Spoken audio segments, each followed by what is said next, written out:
Welcome to Current Affairs. My name is Nathan Robinson. I'm the editor-in-chief of Current Affairs magazine. I am joined today by the journalist Josie Cox. She has written for many publications, including Reuters, Wall Street Journal, and The Independent, where she was the business editor. She's now the author of the new book, Women, Money, Power, The Rise and Fall of Economic Equality. Josie Cox, thank you for joining us on Current Affairs today. Thank you for having me, and what an introduction. I try to do it with some drama, some enthusiasm, some energy. Love it.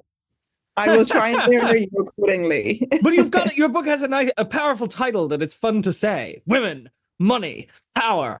Excellent. So I want to begin with, you opened the book with a conversation you had with a CEO of a company with a commitment to equality. And you peel back that commitment to equality and show that beneath the commitment to equality can lie some of the lingering ancient stereotypes and prejudices. Perhaps you could tell us a little bit more about that. I would love to tell you more. And this story, every time I tell this story, I'm paranoid that I'm going to accidentally reveal the identity of we wouldn't want that now, would we? Who we're talking about.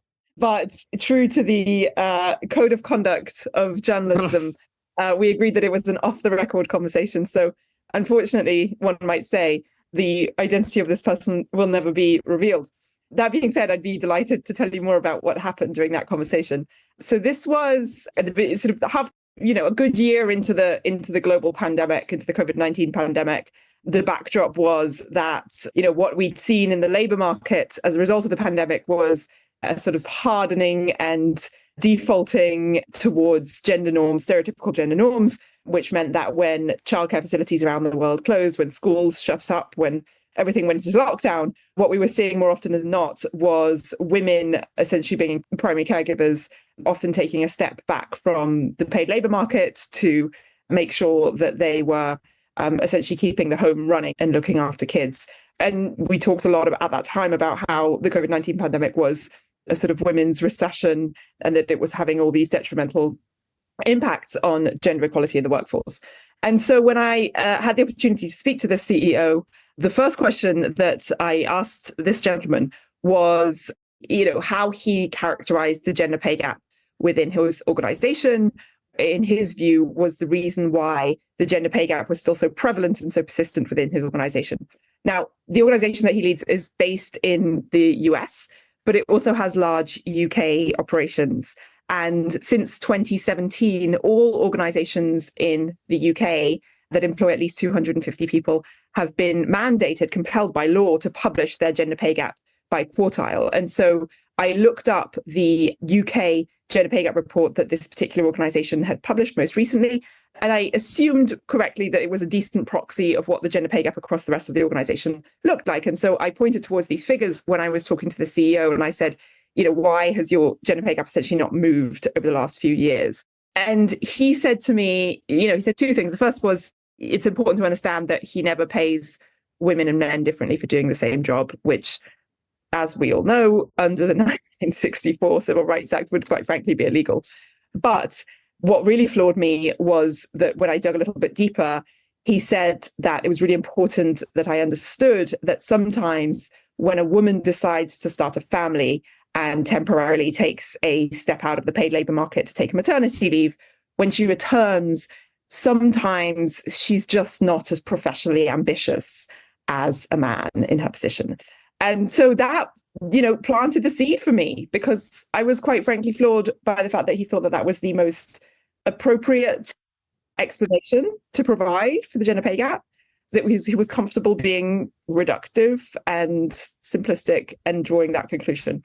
Yes, it's stunning. The quote you have here is, sometimes when a woman temporarily leaves the workforce to have a baby, she doesn't want to be promoted when she comes back. Which is interesting because, I don't know if you ask, do you offer and she says no, or do you just conclude that she probably doesn't want to, so why even ask her if she'd like to? That's a great question. That obviously should have been my follow-up question. But yeah, I mean, the way you're reacting to that particular quote is exactly how I reacted to it. But the CEO there is, obviously it may be galling to hear something like that, but repeating, just an unbelievably common trope because, as you point out, it is illegal to pay differently for the same work. And what a lot of people conclude from this CEO, to many, many people who rationalize the gender pay gap in various ways, is that there's a PragerU video by Christina Hoff Sommers where she says, look, there is no gender pay gap because for the same work, you get paid the same amount. And so it must be other factors. These factors are voluntary choices that women make. They want different things. And so it is not a result of companies choosing to pay differently for the same work. It is something else that can't be attributed to that. Because it can't be attributed to that, we can't really say that there's a problem of gender inequity and discrimination. How do you respond to that? Well, I think it's important to understand that when you sort of look at the anatomy of the gender pay gap, it would be wrong to conclude that the gender pay gap, and to be clear, when we're talking about the gender pay gap, we're talking about the average pay of a woman compared to the average pay of a man, which in the US is about 82 cents to the dollar. It would be wrong to say that the entire difference there, the entire gap, is because of discrimination, of conscious bias that is going on in the labor market. That would be completely wrong to say. But there are so many different components to it. And there are certainly components to it that are not in accordance with the law, right? Mm-hmm. And I think, one of the sort of overarching narratives that I come back to throughout the book is that I think of the law as this sort of like very large fishing net. And the most egregious crimes get caught up in this fishing net. You can't fire a woman for getting pregnant. You can't fire a woman for getting married. You can no longer pay a woman and a man, different amounts for doing exactly the same job, for having exactly the same responsibilities at a company. But there are certain things that are much, much harder to quantify. And I go into microaggressions. I go into individual hiring decisions. It's very hard to delve into the reasons as to why one person is hired over another. And you can always make arguments that it is based on merit, right? And then heuristics, biases, there's this one particular bias that I think is just so fascinating. And once you know about it, you feel like you see who resemble us, either physically or in terms of their mannerisms.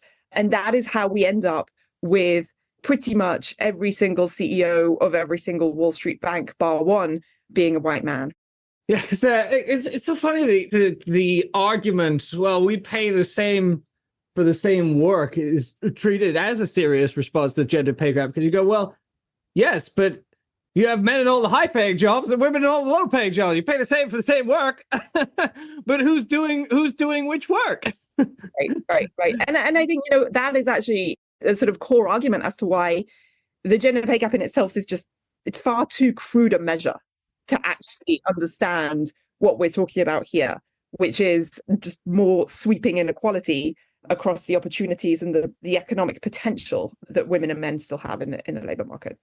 Now, you mentioned in your first response the effect of COVID, the disruptive effect of COVID on gender equality. And it made me think about the World War II chapter in your book, where you write about the entrance into the labor market of women during World War II. You write about Rosie the Riveter, the real-life Rosies you profile. And one of the things that strikes me as consistent between both of those historical periods, and is also kind of reflected in your title, The Rise and Fall of Economic Equality, is that we tend to have this view of progress as kind of linear, right? Which is that women make they make gains, and those gains don't disappear. But one of the things you point out about World War II is there are a bunch of gains that then disappear after the war is over. Yeah, absolutely. I'm glad you picked up on that, because I think that's very much something. Even when I set out to report on this book, I thought, well, I want to do a sweeping history of female economic empowerment. And despite the fact that I had a reasonably good understanding of some of the key developments that had happened over the last 80 years, I still thought that generally we would have a trajectory, right, which would be an upwards trajectory. But you're absolutely right. Women had the opportunity, had the duty to come into the paid labor market during the Second World War. And then essentially, as quickly as they came into the paid labor market and as quickly as they realized that they were actually as capable as doing a lot of the paid work that men had been doing traditionally, they were sort of defaulted back out of the paid labor market, back into what I call the unpaid labor market, which is essentially running the household and looking after the kids. And then, we've got incidents of that happening throughout history in every single sort of decade that I profile, be that the introduction of the ERA, the Equal Rights Amendment, which then, fails pretty spectacularly to get adopted into law. As you mentioned, COVID, we had, right before COVID, female labor force participation was at the highest it had ever been. And then we see, again, pretty much overnight, this very dramatic sort of hardening of traditional values and traditional gender stereotypes. And then, of course, more recently, the war on reproductive rights in this country, I think, is the perfect example of that sort of roller coaster ride of progress and setback, of rise and fall, right? Yeah. It's something I sort of hadn't thought about until I read your book, is that here in New Orleans, we have the National World War II Museum just down the street. And there's a big, they've gotten very good, actually, at, covering the race and gender aspects of World War II. There's a big tribute to Rosie the Riveter and what have you. I don't think they cover the fact that Rosie the Riveter got a pink slip in 1945. All the men come home and they say, well, that was great. Look at you. You did, you raised your fist. They sell so many of the Rosie themed goods in the gift shop at the World War II Museum. Great symbol of empowerment. But then you point out that the men come home and they say, well, we're not making bombers anymore. So now you have to go and be housewives. Yeah, absolutely. And I think, one of the sort of saddest, most surprising things about the Rosies that there's one particular Rosie the Riveter, so to speak, who I profile in the book, who is a lady named May, who lives in Pennsylvania. She's now 97, absolutely super sharp memory, very passionate, very determined to tell the story of Rosie the Riveters and to sustain that legacy. And she says that one of the hardest things was that when everyone was celebrating at the end of the war, she actually felt this lingering deep sense of resentment that was completely a taboo, right? She couldn't talk about it because how ungrateful would that have sounded to sort of be complaining about being unemployed and shoved out of the paid labor market at a time of great national victory. Yeah, I mean, throughout the book, you tell this story through profiles. You point out that the really, really important fact that even when there is a kind of linear progress, or even when gains that are made are able to be sustained, they are the result of hard fights by women who have often, some of their names are known to the history book. Many of them, as the one you just mentioned, many of them aren't. Mm-hmm. Absolutely. And that was actually one of the greatest joys of writing this book, was just really going down these rabbit holes and delving into these characters and these lives that had such a massive impact on female economic empowerment and the history of female economic empowerment, but whose names are completely obscure. And there are a couple, it'd be hard to choose a favorite, but one of the women who I particularly enjoyed researching was this woman named Catherine Dexter McCormick, who essentially ended up financing pretty much all of the research and development into the first oral contraceptive pill that became available in the US. She was a fierce advocate for feminism. She was a fierce advocate for birth control. She actually did work with Margaret Sanger, but her motivations were not eugenicist in nature. She was very much just of the opinion that women should have the opportunity and the choice to make when they want to start a family. And starting a family should not necessarily mean the end of a woman's independence and the end of a woman's prospect to have a career or to have a job. And she's been completely obscured by history. No one really has ever heard of her name. Well, she was also one of the first women to graduate from MIT, which is sort of remarkable in the very early 1900s. And I went to MIT just to kind of see if I could find any traces or trails of Catherine Dexter McCormick. And I found some of her diaries in the archives and some of her notebooks. And then there's a McCormick Hall, which is a dorm on MIT's campus that she endowed. And I stood outside McCormick Hall for about half a day. And I asked everybody going in and coming out whether they knew who McCormick was. And Did you get any? absolutely not. No. Across the board, Yeah. people just thought it was some rude dude, right? Do you know, it's funny because you say her name is not known. I, in fact, did not know about her until I read your book, but I realized that I had heard the name McCormick because I remember specifically in my high school history class, we were taught about the McCormick Reaper. Right. We were taught about the importance of the McCormick Reaper, and it's the same McCormick. Arguably slightly less of a long-term impact on women's economic rights, the Reaper, than the contraceptive pill. But the point being that, they taught us about the Reaper, right? They just didn't teach us about Mrs. McCormick, the heir, or married to, member of the McCormick family, and all of her accomplishments. Exactly. Absolutely. Yeah. It is the case, though, that thanks to women like Ms. McCormick, there have been some incredible signs of some real achievements in social progress. In fact, I don't want to succumb to the alternative view, which is that nothing ever changes, right? Which is that when you go back, as you do, you dive into the history here, it is quite stunning what a different and a much vastly more oppressive and horrible world in many ways these women had to live in and navigate and deal with.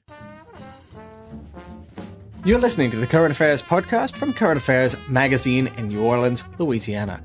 Current Affairs is a registered 501c3 nonprofit organization, and we depend entirely on reader subscriptions and donations. You'll notice we have no ads, no mattresses, no recruiters, no sports betting. If you can help us in our mission to build independent progressive media, please visit currentaffairs.org/donate to make a donation, or currentaffairs.org/subscribe to subscribe to our beautiful print magazine. Thank you so much for supporting our work. Now, back to the program.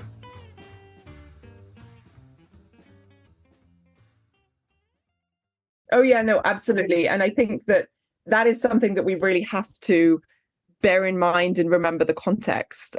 One of the things I delve into in the book is this concept of coverture, which was sort of a concept that came from British law that very much applied up until sort of, the late 1800s in the US, which essentially meant, and into the 1900s too, actually, was essentially meant that a woman was covered by the man in her life. So when she was born, her identity was inextricably linked with the identity of her father.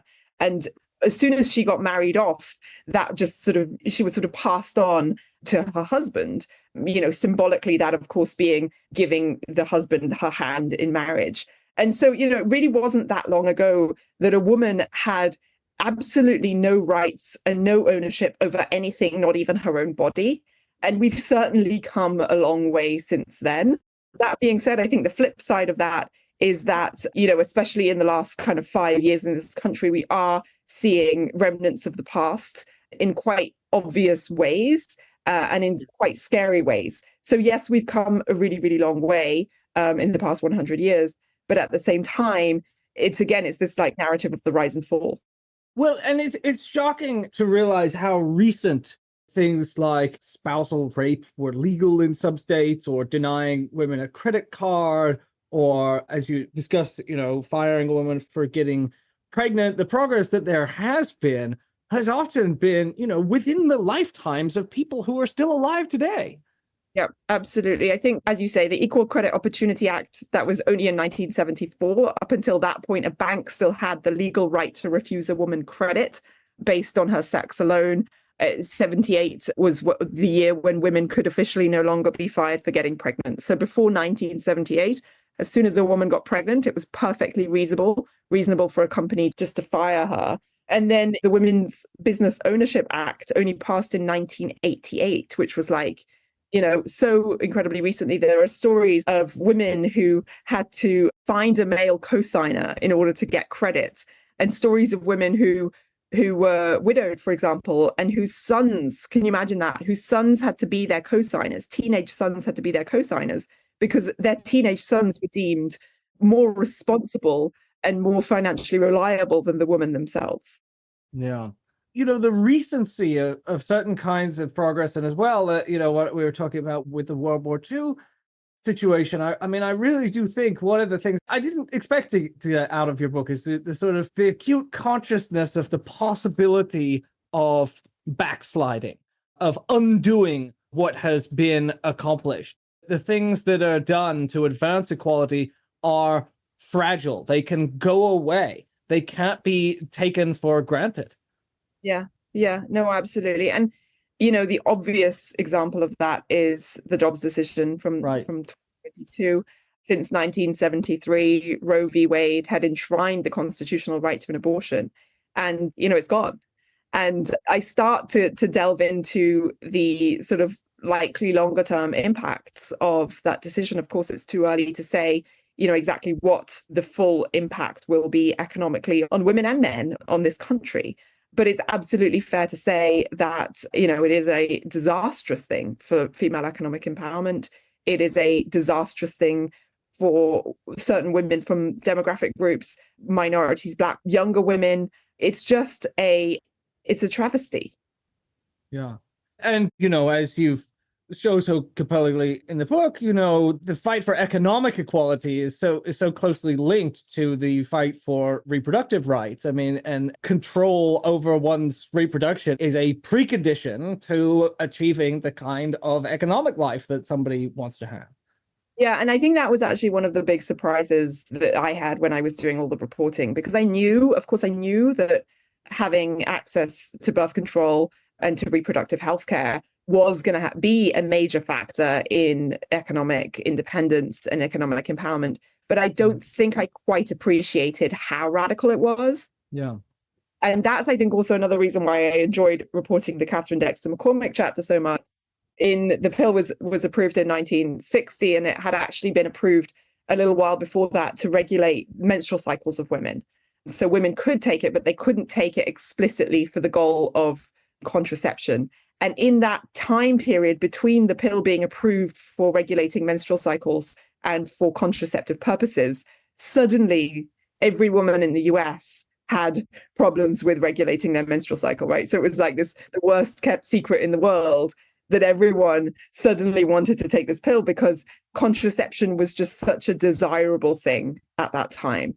And in many ways, 1960, which was the year that the FDA finally approved the pill for contraceptive purposes, in many ways, 1960 was sort of the beginning of a, very promising period of progress, a sort of rise part of the book, if you will.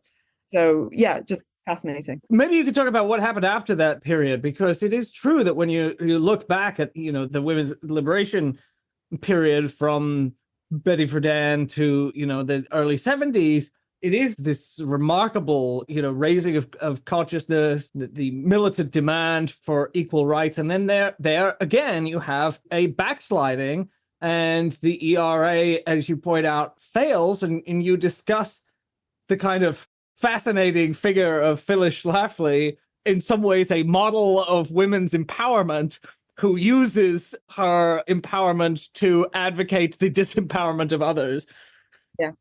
Yeah, absolutely. Again, fascinating story. So the 1970s were extremely formative. There were an awful lot of Supreme Court cases that essentially started to address these imbalances in Social Security benefits, in widowers' benefits, and all these kinds of things. And then, of course, 1973, the Roe decision, and then the failure of the ERA. But it was really, I think, the period in the 1990s that I thought was perhaps one of the most depressing to report on and to write about, because in many ways, by 1993, we were seeing women rising through the ranks professionally. We were seeing women leading Fortune 500 companies. We were, as you say, marital rape had finally been outlawed across all 50 states by 1993. Ruth Bader Ginsburg was nominated to the Supreme Court in that year as well. So in many ways, we had all these sort of markers of progress. But what happened really in the 1990s was this emergence of a cultural backlash against female economic empowerment, and not just economic empowerment, just female empowerment in its entirety. We saw a really that was the sort of dawn of 24-hour news, which I think had the effect of just hypercharging anything that was happening in the cultural mainstream. And ultimately what we saw was a rise of a really highly misogynist culture, objectifying women. And then, of course, we have things like the Monica Lewinsky trial, Anita Hill, and all of that just sort of normalized this idea of victimizing women, of basically undermining women's authority in a very, very highly public and damaging way. It does strike me, to return to the theme of backsliding, that I think as of right now in this country, Donald Trump is leading Joe Biden in the 2024 polls. Donald Trump being someone who has been convicted in civil court of, sexual assault and then defamation against the woman that he assaulted. It's, I think, certainly not the first to observe that it seems like a few years ago that might have been considered disqualifying, and it doesn't appear to be, which is very, very strange and alarming.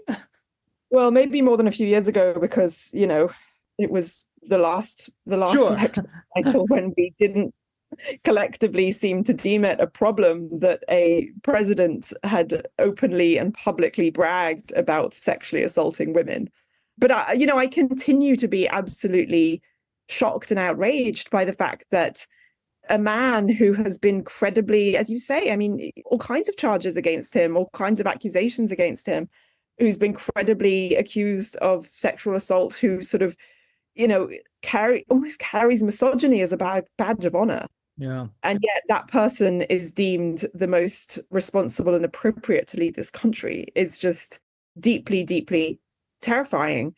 And I think what's even more terrifying is that we used to think of, younger generations as perhaps more progressive and perhaps less tolerant of behavior like this. But what we're seeing now is actually the opposite, that we actually are seeing among younger generations that sort of behavior is tolerated, and that there's actually this real kind of, entrenched cultural misogyny in a lot of the younger generations. Well, to conclude here, perhaps you could tell us sort of where the front lines of the battle for gender equality are, where they are today. What are the foremost kind of issues and fights that are going to be waged within our lifetimes? Well, I certainly think that reproductive rights are going to continue to dominate that fight, predominantly in the US, but I think everywhere. And I think that the issue that is not going to go away either is going to be just the social network, that the social support system that is entirely lacking.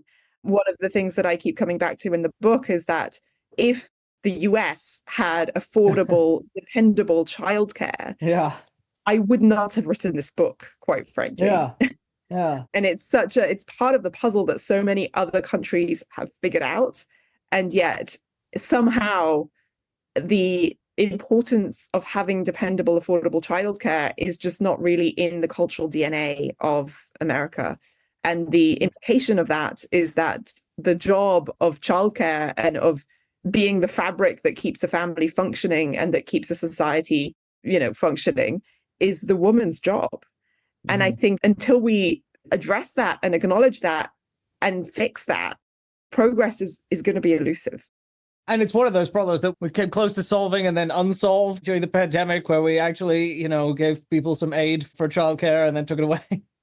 Right. And during the Second World War, when we actually did have facilities in place for children to be, in a safe, caring environment during the day while a woman worked in the paid labor market.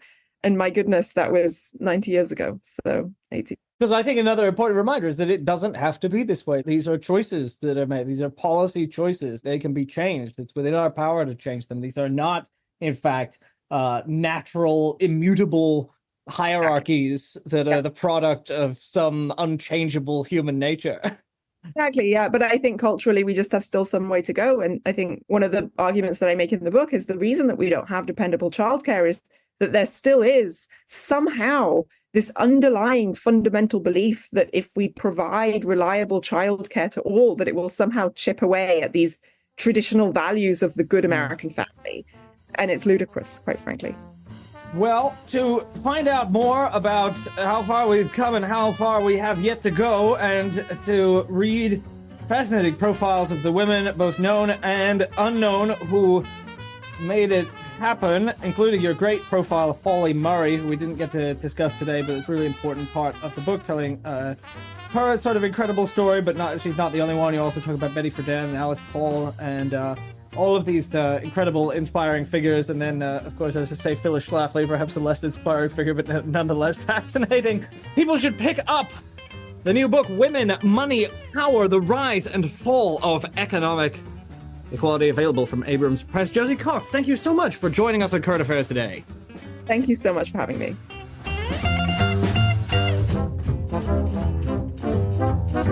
The Current Affairs Podcast is a product of Current Affairs Magazine. If you are not subscribed to Current Affairs Magazine, visit currentaffairs.org/subscribe today and get our glorious print edition. The Current Affairs Podcast is released regularly every week on patreon.com/currentaffairs. Thanks for listening.